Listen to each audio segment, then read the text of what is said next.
Hey guys! Okay, so I'm so glad to see everybody. I hope you were able to see the video that Trista sent me to allow you guys to see. She is currently in the Bahamas with her family celebrating her and Matthew's 10th year anniversary, wedding anniversary. Happy 10 years, Trista and Matthew. And like she said, I'll be taking over the webinar for today while she's celebrating her 10-year anniversary. I just want to say welcome to everybody. Welcome to Michael and Deanna Long. Thank you for joining us from Indiana.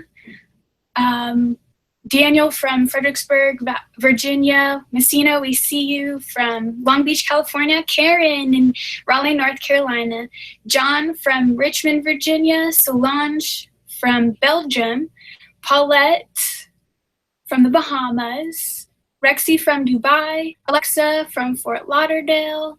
And Jonathan, yes, translated in Spanish. Yes, we are translating material in Spanish. We're very excited about that. And if you were not able to see the invitation about helping us and you would like to assist with the translation process, please email the office at info@tristasue.com, and we would love to have your help. Oh, Ella's on from Ohio. Nice to see you, Ella. And Jonathan David from Mexico. Nice to see you too. Okay, I'm gonna get started. I'm a little nervous, guys. This is my first webinar that isn't for the next generation. So I'm slightly nervous, but I'm just gonna do it. Okay, so the topic for today is the responsibility of a change agent. Now I know Trista and Hubert were talking a lot about becoming a change agent, what it is to become a change agent. And they talked about seasons and how the last webinar really stuck with me because they talked about seasons and how we're supposed to glean from the season that we're in. So when she asked me to do the webinar while she was in the Bahamas, I thought that the perfect topic would be to talk about the responsibility of a change agent and relate it to the webinar topic of becoming a change agent. So I'm just going to get started. We're all looking to be free to be ourselves and initiate change in the world doing just that. Now, when I say free to be ourselves, we're all looking for our answers to the 5 questions. Who am I?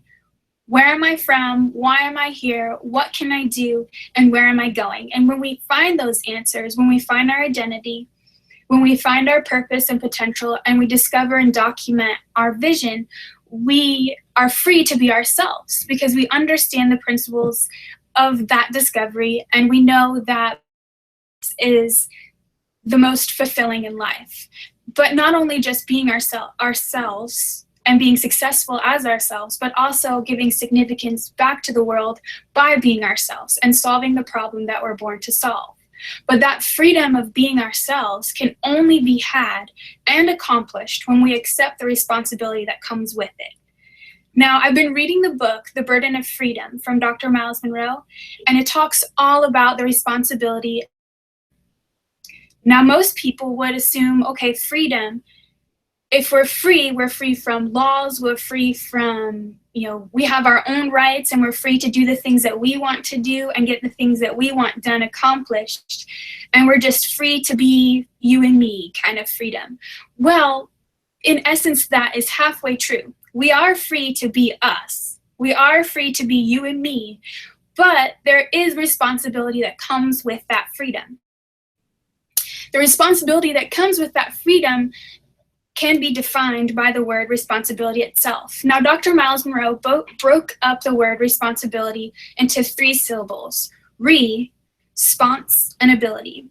Now, the prefix re means to go back to something, to do something again. And sponse is you're responsible for something. You're responding to something. You're responding to something again. And then the ability is the last syllable, and that is our ability. So when you break down the word responsibility, it's you are responding to the ability that you were given once again.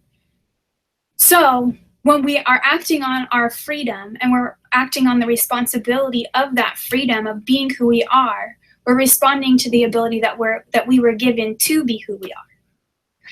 And I'm going to quote Trista: "From the day you are born until the day will test you to see what you do with the resources he gives you. Now, being free to be ourselves comes with resources. As we know, the vision and purpose attract resources. So when we are activating and, when we're activating and doing and expounding on our vision and actually accomplishing it step by step, resources will come into place for us to be able to do that. And from the day we're born and we die, God is going to test us on how we actually use those resources that he gives us. He's given us a great responsibility, and we are required to manage it responsibly. So we are given a great responsibility with our purpose and our vision, and we have to manage that responsibility responsibly. That can be a tongue twister, but the responsibility that we're given, we need to responsibly manage. And I'll get more into that as I continue on. God knows each of our ability. He placed it in us. He gives us each different abilities, so we can't compare ourselves to others, but know that our ability is for the vision that we have, and we need to respond to it. I'm going to give a little example of how responding to our ability can increase, because as we respond to our ability, the things that we do will help us to get to accomplish our vision.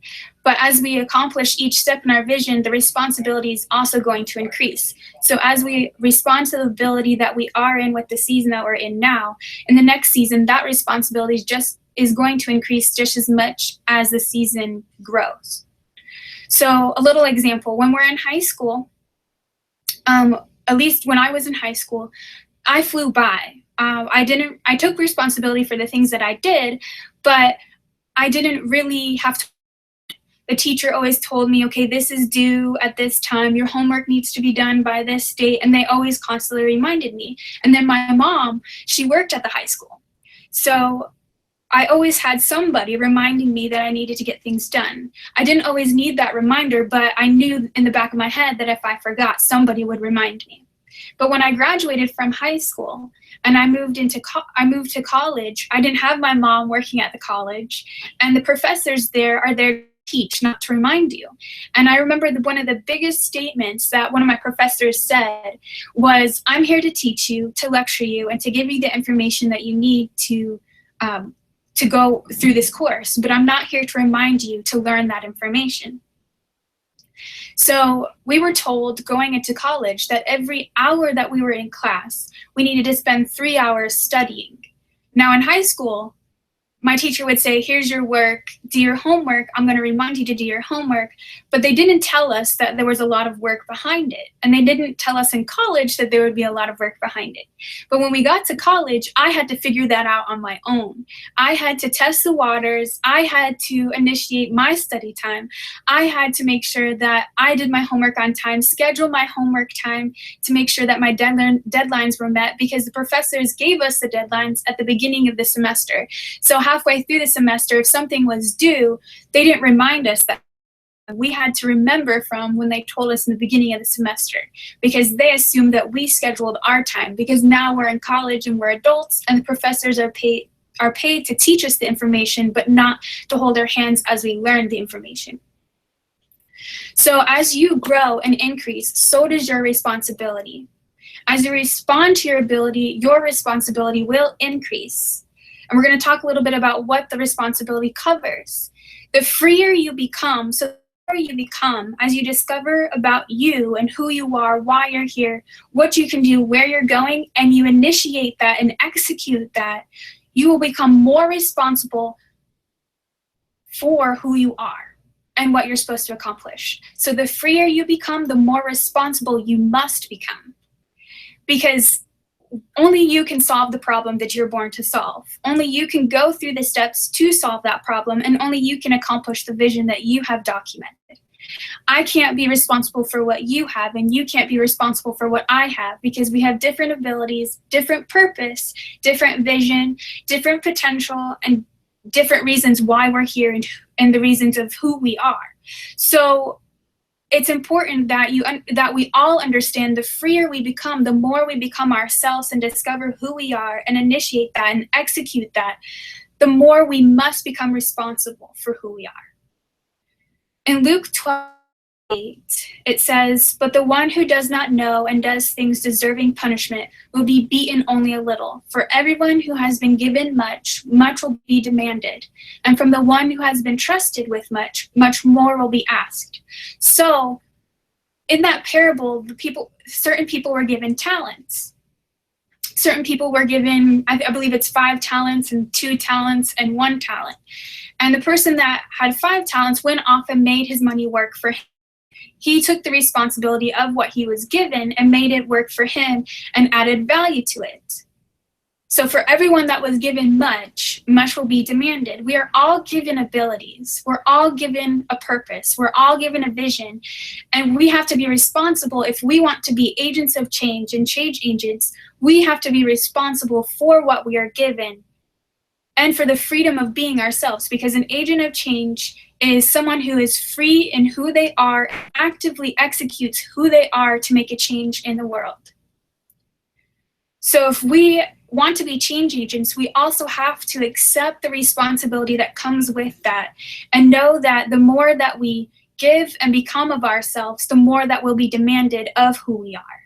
So the more that God trusted with you when he gave you the resources to be yourself, and he's going to continue to give you resources as you grow into who you are and learn who you are and execute who you are, he will ask of you. So the more you have to respond to the ability that he gives you and the ability that he trusted you with. What are resources? Because if we're talking about how we're supposed to be responsible for resources, what are resources? They are what we need to accomplish the vision that God gives us. That includes money, people, land. For an example, the hotel that Trista has, she's responsible, and that's a resource that she was given from God. So she's for that resource. It could be a home. If we're renting, we're supposed to manage that as a resource that somebody else is lending us as we're renting from them. And also, time is a resource, and time is a big resource that we have. A lot of people think, okay, we just wake up in the morning, we do what we need to do, we go to work, we brush, we get home from work, and we cook dinner for our family, we eat with our family, we go to sleep, we wake up, and it's over again. But when we look at time, Dr. Miles said that everybody is given the same amount of time. We're all given 24 hours a day. The difference is how we manage that time. Now, again, we're each given different abilities, so the way we manage our time will be different. But as long as you're managing your time as you respond to the ability that God has given you, he will reward you for that. It will benefit you. But time is a very large resource, and that's because time equals life. Dr. Miles said in one of his teachings, I believe it's in the 90s at Azusa, he said, life is measured in time. Time wasted is life abused. Wasted time is wasted life. So if our time equals life, and I'm going to break that down even further, but if our time equals our life and we don't spend our time as a resource, and we don't manage our 24 hours the way we need to in responding to our ability, then we abuse our life. Then we waste our life. And I know that nobody in the kingdom, no citizen in the kingdom wastes any resources, and that includes our time. So we don't want to waste the 24 hours that are needed. And I'm not saying stay up all 24 hours and work all 24 hours of the day to make sure things are done, because as a human being, we also need rest, and we also need nutrients from our food, and we also have families that we need to spend time with, and God doesn't say that that's a bad thing. He's the one who told us to produce and multiply on the earth and raise our children. So, and spend time with our spouses. It's okay to do that. I'm not saying it's wrong, and I'm not saying it's wrong to take some time to rest and watch a movie or something like that, because our bodies do need to rest. We have to remember that we're a spiritual body and a physical body. So in order to remain on earth, our physical bodies have to be healthy as well. So I don't want to disregard the resting part either, because part of managing your time is also managing your health, because if you're not managing your health well, you can't manage your time to the best of your ability either. I'm going to move on now to the verse in Ecclesiastes 3:1. It says, "There is a time for everything and a season for every activity under heaven." So I'm going to break this down. Everything has a purpose. So if there's a time for everything, there's a time for every purpose. And there's also a season for every activity under heaven. Now, to accomplish our purpose, we have different things that we need to do, different steps we need to take to accomplish our purpose and fulfill our vision. And those will be done within seasons.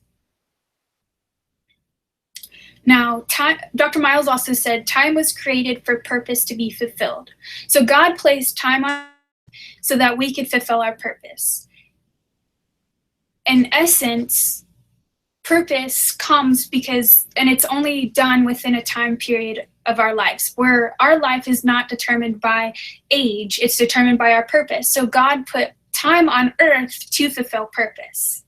How is time measured? Time occurs in seasons. We measure time in seasons like spring, summer, and fall, or there's 7 days a week, or 12 months a year.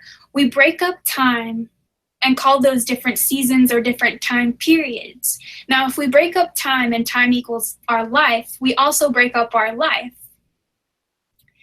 If time equals life, and then our life is manifested in seasons too, because time is broken up in seasons and is manifested through seasons. Like I said, spring, summer, fall, and winter.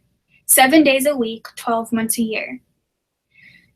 Then also be manifested in seasons. Now, if our life is here for a purpose, then our purpose also is manifested in seasons. And when I say manifested in seasons, I mean that we all go through seasons in our life.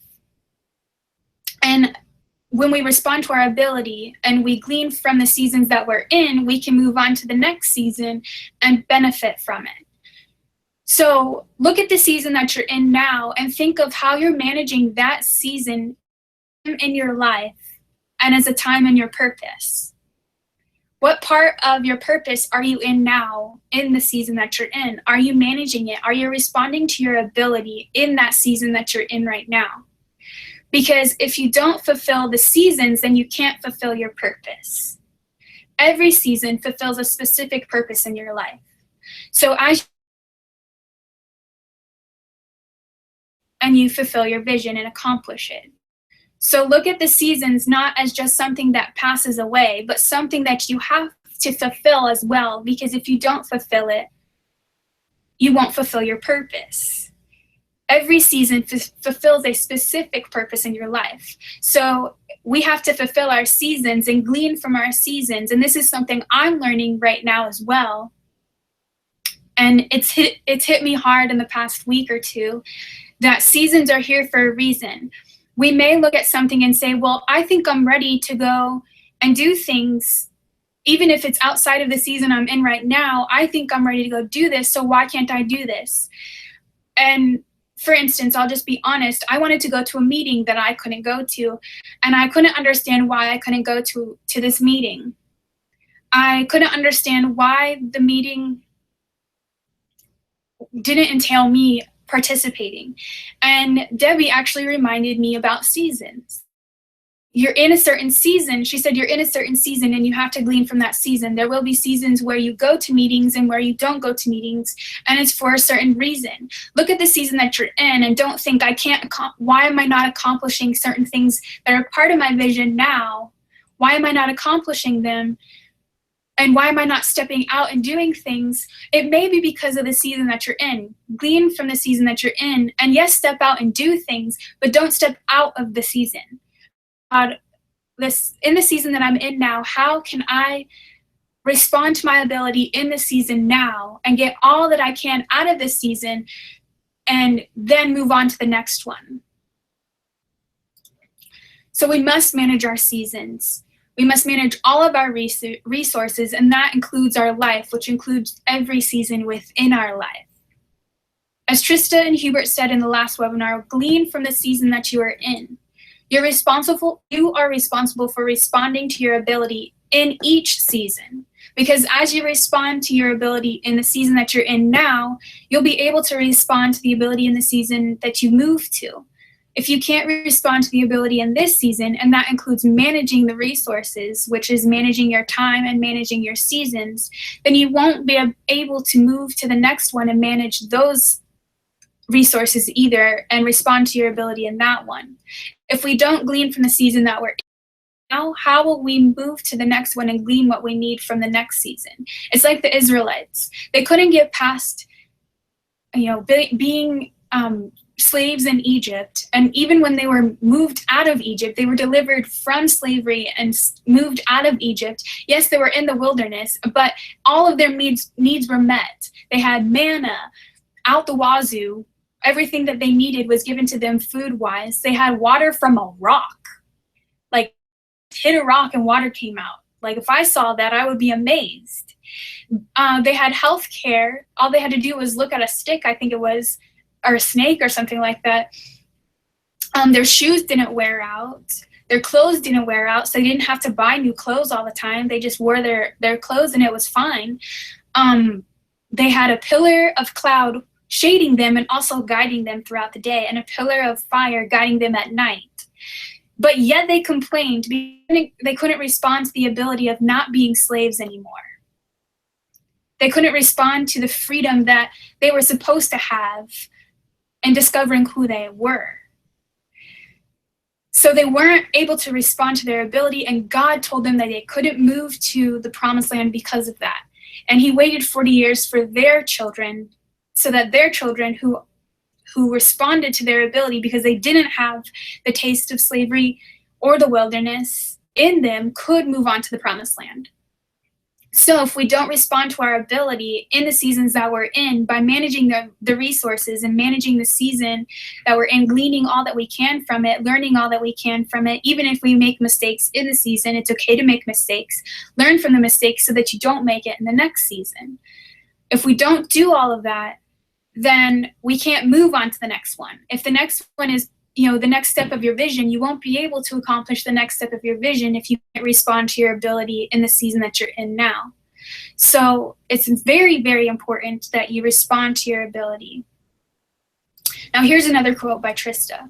Only by living actively on your documented vision can you dictate how your time is used effectively.